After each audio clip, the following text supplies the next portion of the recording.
The gun pressed against Amora's temple was cold. Her 3-year-old daughter slept in the next room, completely unaware that 2 loaded weapons were aimed at her mother's head. Is she mine? Minute Jun's voice was deadly calm, but his hand trembled on the trigger. Don't answer him, Minute Ho warned from the doorway, his own gun pointed at his identical twin brother's skull. Tell him the truth, Amora. Tell him she's my daughter. She's not yours. Minute Jun's composure shattered. You're a liar. You've always been a liar, stealing everything that belongs to me. Yours. Minute Ho laughed, dark and bitter. You threw her away like garbage. I'm the one who saved her. I'm the one who... Stop. Amora's scream cut through the tension. Tears streamed down her face as she stared at the 2 most dangerous men in Seoul, the ruthless Mafia twins who destroyed her life. You want to know who fathered my baby? You want the truth? She took a shaky breath. Neither of you are ready for it. The twins froze, their weapons still drawn, as Amora's words hung in the air like a bomb about to detonate. Hey fam, welcome back to Afro Soul Diaries. Before we dive deeper into this mess, if you're enjoying this story, hit that subscribe button now because this tale gets darker, sexier, and way more twisted than you can imagine. Now let's get right into it. 4 years ago, Amora Okonkwo had arrived in Seoul with nothing but a fake smile and crushing debt. Her mother's cancer treatments had drained every favor, every shred of dignity. The nursing degree she'd earned in Lagos meant nothing here, so she'd taken the only job available, live-in maid for the Kang family, notorious figures in Seoul's underground world. The twins were impossible to tell apart at first. Same sharp jawline, same piercing dark eyes, same way of moving through rooms like apex predators. But Amora learned the differences quickly. Minute Jun wore silver and spoke in measured tones that made grown men weep. Minute Ho wore gold and his temper could explode like a grenade, leaving bodies in its wake. Eyes down, girl, the head housekeeper, Mrs. Song, had warned her on day 1. The Kang twins don't see staff as human. You're furniture. Act like it and you might survive. Amora had survived by being invisible for 8 months. Until the night Minute Jun stumbled into the kitchen at 2 in the morning, bleeding profusely from a knife wound across his ribs. Help me, he'd gasped, and something in his voice, vulnerability, fear, humanity, had cracked through his usual ice. Her nursing training had overridden common sense. She'd cleaned the wound with steady hands while he watched her with newfound fascination. What's your name? He'd asked as she stitched him up. You've employed me for 8 months, Mr. Kang. I'm asking now. His hand had caught her wrist, gentle but firm. Your name? Amora. Amora, he'd repeated, like he was tasting something rare and precious. His thumb had traced circles on her inner wrist, finding her racing pulse. You're not afraid of me. I'm terrified of you, she'd corrected, meeting his eyes. But you're bleeding, and I can help. Fear doesn't change that. Something had shifted between them in that moment. Something dangerous and inevitable. He'd kissed her 3 nights later in the garden, pressing her against the stone wall while rain poured down around them. It was desperate and hungry and completely insane, but Amora had kissed him back like he was oxygen and she was drowning. This is wrong, she'd whispered against his mouth. I know, he'd breathed, already pulling her closer. I don't care. Their affair had burned hot and secret for 2 months. Stolen moments in empty rooms, his hands learning every inch of her body, whispered promises that felt real in the darkness. Minute Jun had been different with her, softer, more human, almost loving. Come away with me, he'd murmured one night after they'd made love in his private study. I'll set you up in an apartment. You won't have to work. I'll take care of everything. As what? Your kept woman? Amora had pulled away, reality crashing back.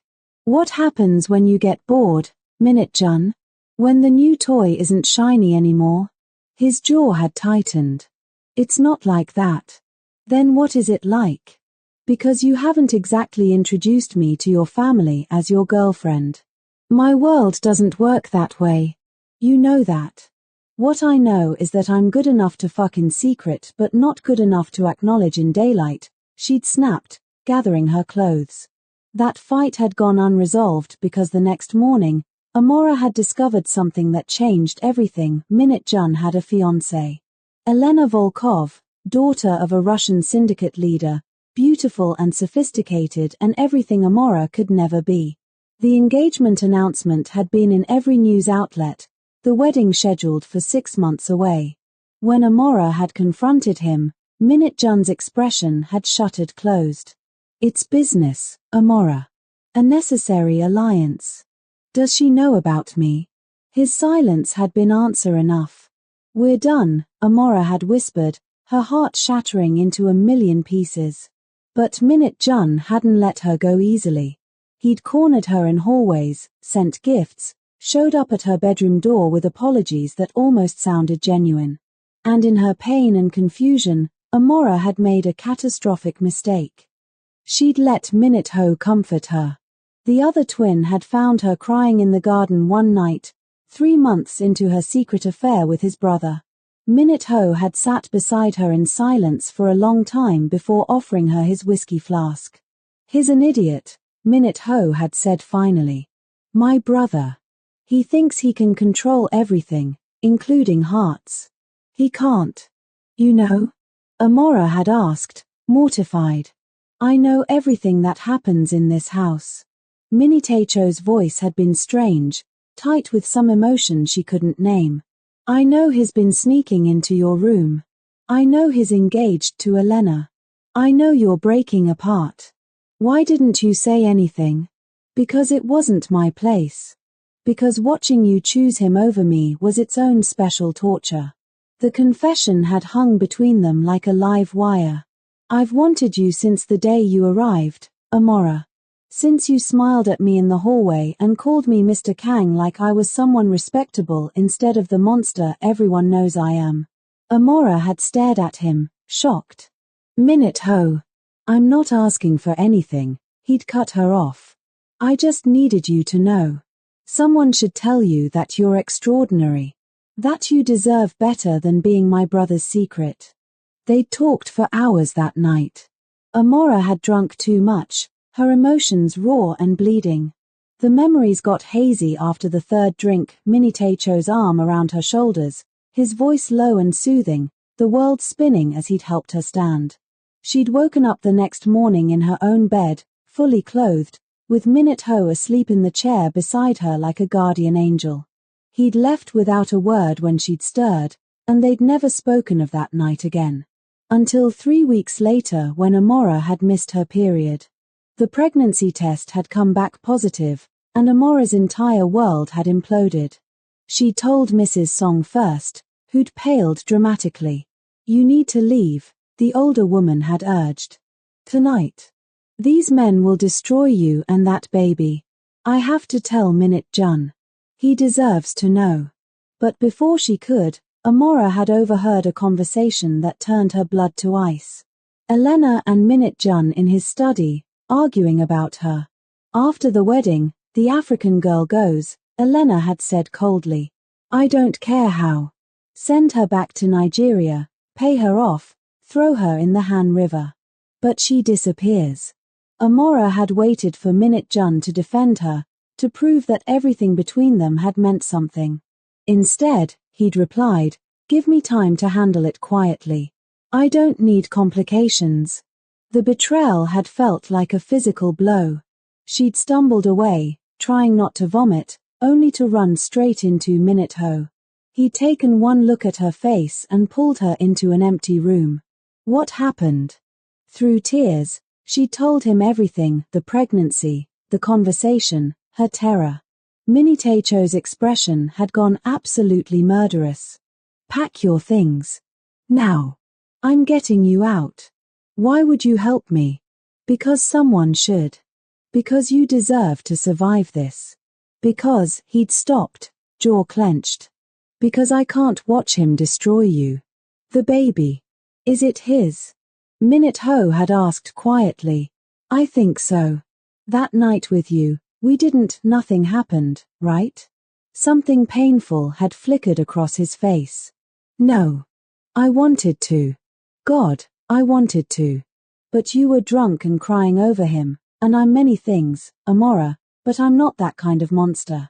He'd pressed an envelope into her hands. Money. New identity papers. A contact who can help you disappear. Minute Ho, I can't. You can. You will. He'd cupped her face with surprising gentleness. If you ever need me, call. No questions. No conditions. I'll come. If you're wondering what happens next, drop a like on this video because this story is about to get absolutely crazy. That night, Minute Ho had driven her across Seoul himself, setting her up in a small apartment under a different name. He'd kissed her forehead like a benediction and disappeared into the night, leaving Amora alone with her secrets and her growing belly. For 3 years, she'd built a new life.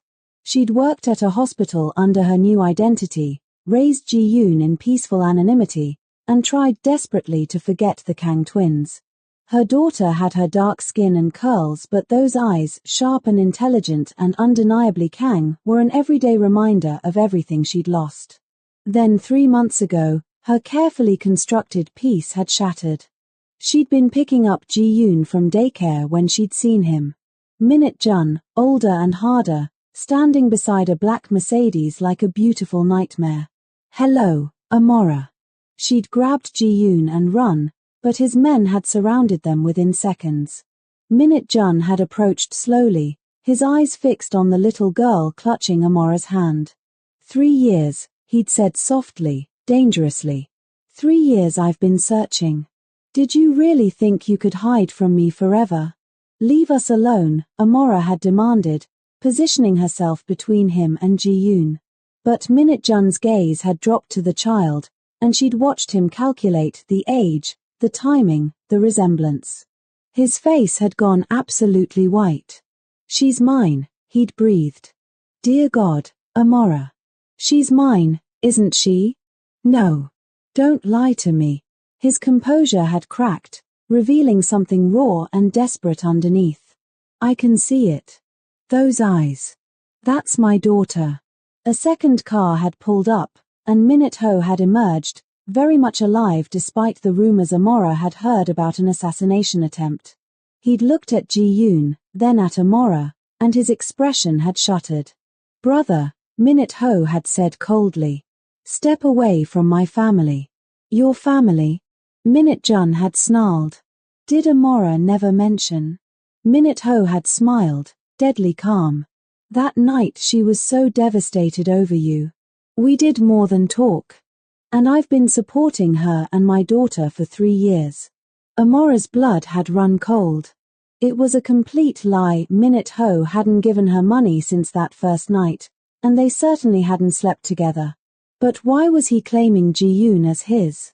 The brothers had nearly killed each other in the daycare parking lot before Amora had screamed them into submission. She'd taken Ji-yoon and fled again, but this time, running proved impossible. The twins had found her within hours, and an uneasy truce had formed. Both claimed to be Ji-yoon's father. Both demanded paternity tests. Both wanted custody rights. The situation had spiraled into legal threats, family drama, and increasingly desperate negotiations. Which brought everything full circle to tonight. To 2 brothers with guns drawn in her living room, their lifetime of rivalry finally reaching its breaking point. Tell him, Minute Ho repeated, his weapon still trained on Minute Jun. Tell him the truth about that night, Amora. There is no truth. Amora shouted, her composure finally breaking. Nothing happened between us, Minute Ho, and you know it. So why are you lying? Minnie Taecho's hand trembled. Because if I don't claim her, what happens? He gets everything again. The good brother, the legitimate heir, the perfect life. While I'm just the violent one, the killer, the one not fit to raise a child. You're using my daughter to hurt your brother, Amora said, disgust filling her voice. You're no better than him. I love you. Minitacho's control shattered. I have loved you for 4 years.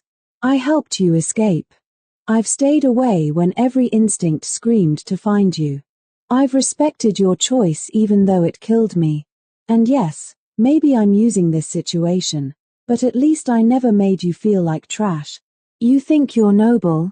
Minute-Jun's laugh was bitter. You want to know why I didn't defend Amora to Elena? Because I was buying time. I broke off that engagement the same night. The Russian alliance collapsed. I've been hunted by the Volkov family for 3 years because I chose her. Amora stared at him. You're lying. Elena's brother put 3 bullets in me 6 months after you disappeared, Minute-Jun continued, his voice raw. I almost died. And the entire time, all I could think was that I'd never find you, never explain, never tell you that I loved you too much to cage you in my world. So you just let me think I meant nothing? That I was disposable? I thought you were safer believing that. Safer hating me than being attached to me. Minute-Jun's composure crumbled completely. Don't you understand? Everyone I love dies or gets destroyed. My world is poison, Amora. I was trying to protect you the only way I knew how. By breaking my heart. Tears streamed down her face. By making me run while pregnant and alone.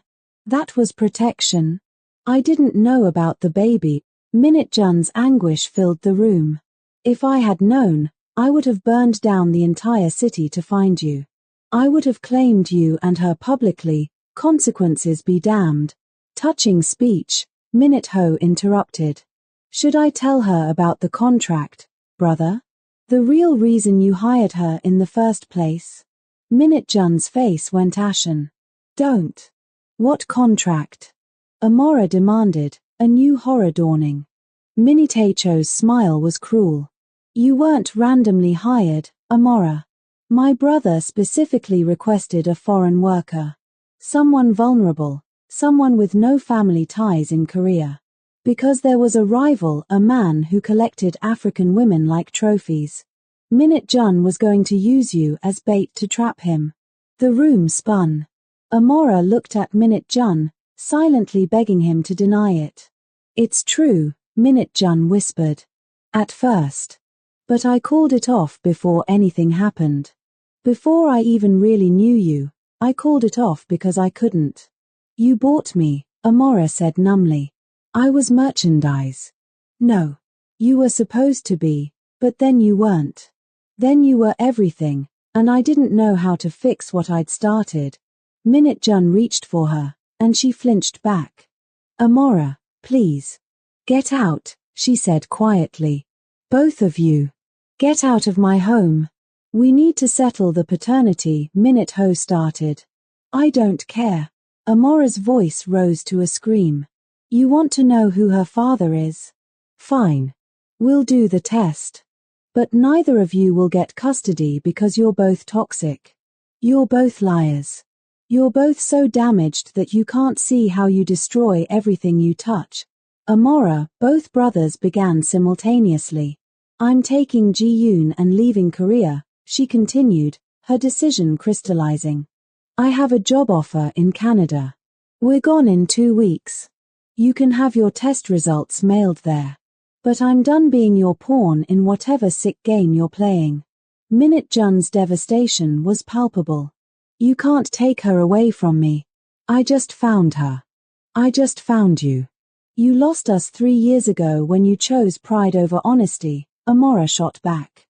Now leave before you wake your daughter, whoever her father is. The twins left, but the look they exchanged promised this wasn't over. The paternity test happened 3 days later, supervised by lawyers and witnessed by all parties. The results would take a week. 7 days of agonizing waiting while Amora packed up her life and prepared to run again. Comment below who you think is Ji-yoon's real father, Team Minute-Jun or Team Minute-Ho. And stick around because the test results are going to shock everyone. But the universe had other plans. On day 5, Mrs. Song appeared at Amora's door, looking frail and frightened. I need to confess something, the old woman said. About the paternity test. About what I know. Amora let her in, dread pooling in her stomach. That night in the garden, when you were with Minute Ho, Mrs. Song began shakily. I was there, watching to make sure you stayed safe.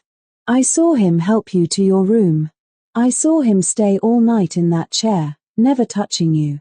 Then Ji-yoon is Minute Jun's, Amora said, something twisting in her chest. Relief. Grief. She couldn't tell anymore. That's what I thought too, Mrs. Song continued. But then I remembered something else. The night before, Minute Jun had a visitor.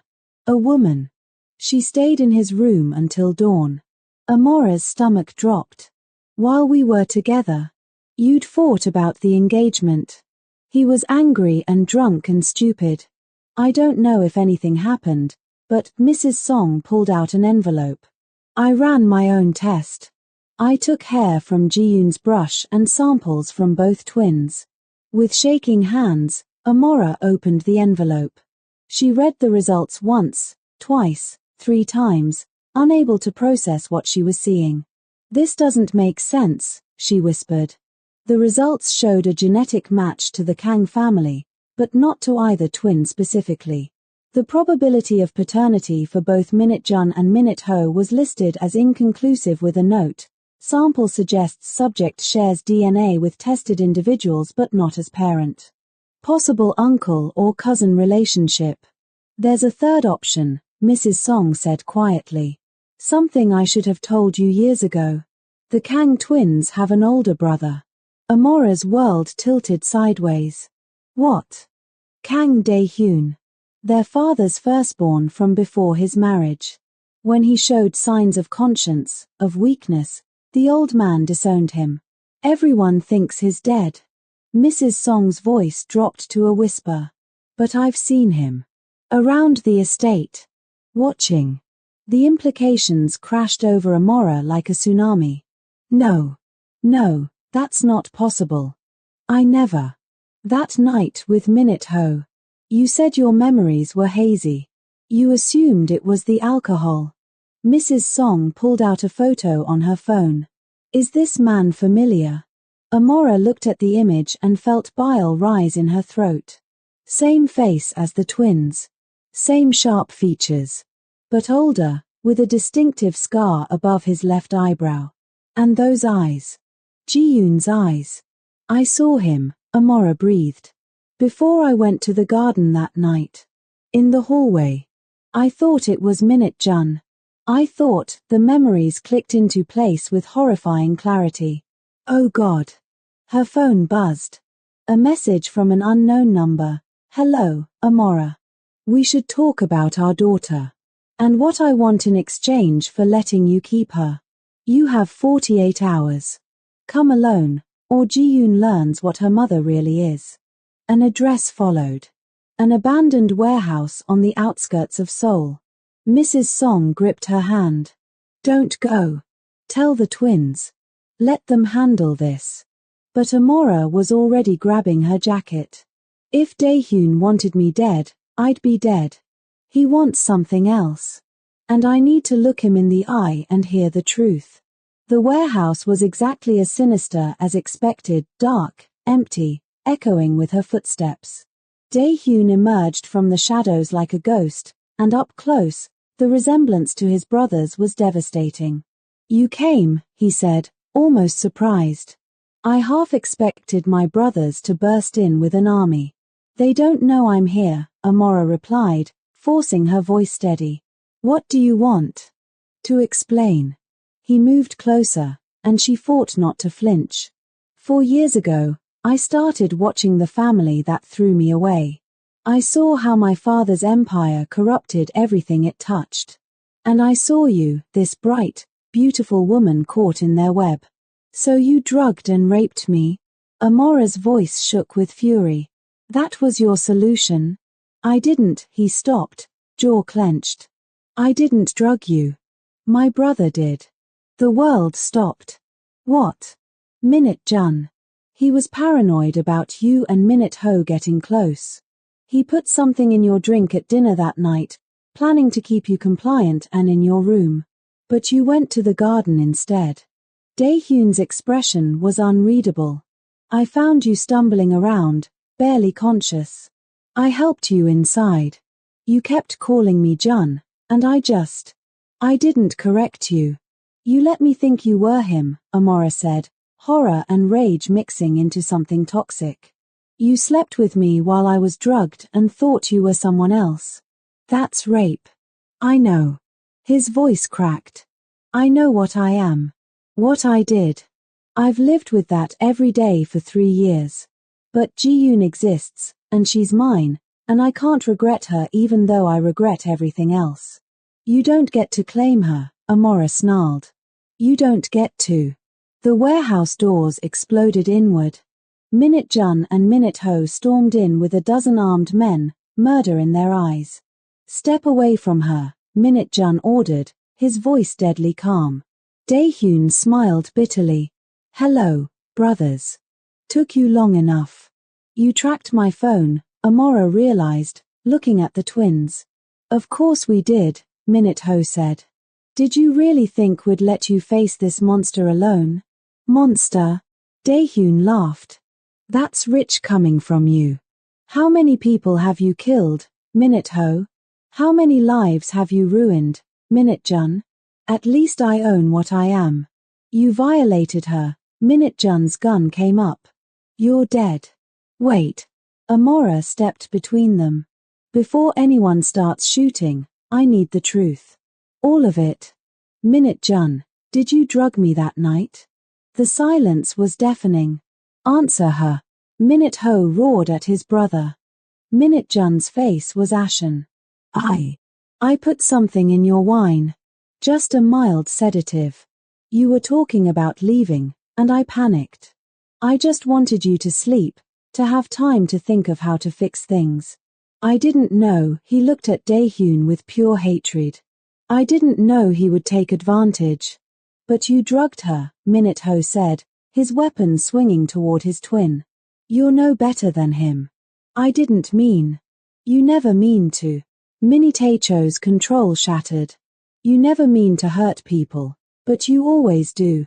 And I always clean up your messes. I've killed for you, lied for you, destroyed my own soul for you. And you drugged the woman we both loved. We both loved. Minute Jun's laugh was jagged. You wanted to possess her, like you possess everything in my shadow. The brothers faced off, a lifetime of resentment finally exploding. And Amora. She was done. Done with all of them. I'm leaving, she announced. I'm taking Ji-yoon to Canada. I'll send you all the paternity results when they arrive. You can have supervised visitation if the court allows it. But I'm done being destroyed by the Kang family. She walked toward the exit, and all 3 brothers moved to stop her. Let her go, a new voice commanded. Everyone turned. Elena Volkov stood in the doorway, very much pregnant, with her own armed guards. This has been entertaining, Elena said coldly. But you all forgot something. The contract Minute Jun signed with my family included genetic material storage. I'm carrying a Kang heir conceived through artificial insemination. My child will be legitimate, documented, and have the first claim to everything. Minute Jun stared at her in horror. You can't. I already did. My lawyers filed the paperwork months ago.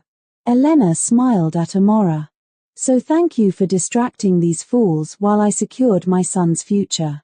He'll inherit it all, and you? You'll have nothing. But Amora started laughing. Laughing so hard she had to lean against a support beam. You want to know the funniest part? She gasped. I don't want anything.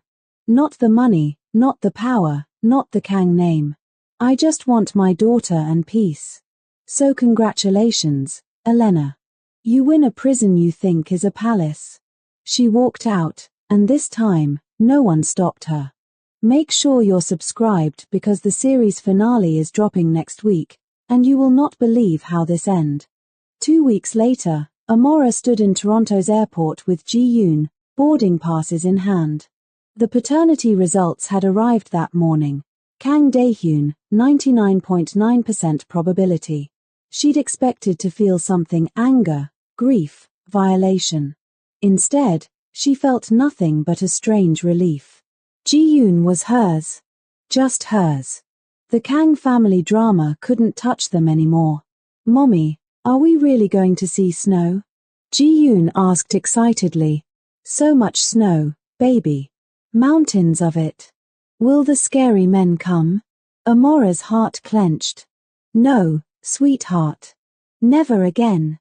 But as they walked toward security, Amora's phone buzzed one final time. A message from Minute Jun. "Daehyun is dead. For real this time.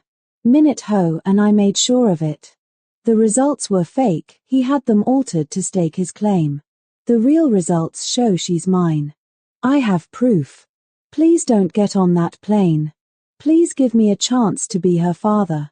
To be better. I'm leaving the family. Starting over. Let me prove I can be the man you both deserve."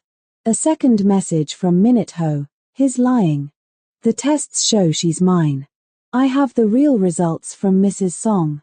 Minute Jun is desperate. But I won't chase you. If you get on that plane, I'll respect it. Just know that I love you. I love her. And if you ever need me, I'll be waiting. Always." Amora looked at both messages, then at her daughter's innocent face. She turned off her phone and walked through security without looking back. Some questions didn't need answers.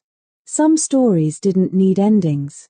Some prisons were only prisons if you stayed. And Amora Okonkwo was finally, beautifully free. If you loved this story, smash that like button, drop a comment telling me which brother you wanted Amora to choose, and subscribe for more dramatic Afro-Korean stories that'll keep you up at night. Part 2 might happen if this video hits 10,000 likes. Let's make it happen. Thanks for watching. And remember, sometimes the best choice is choosing yourself.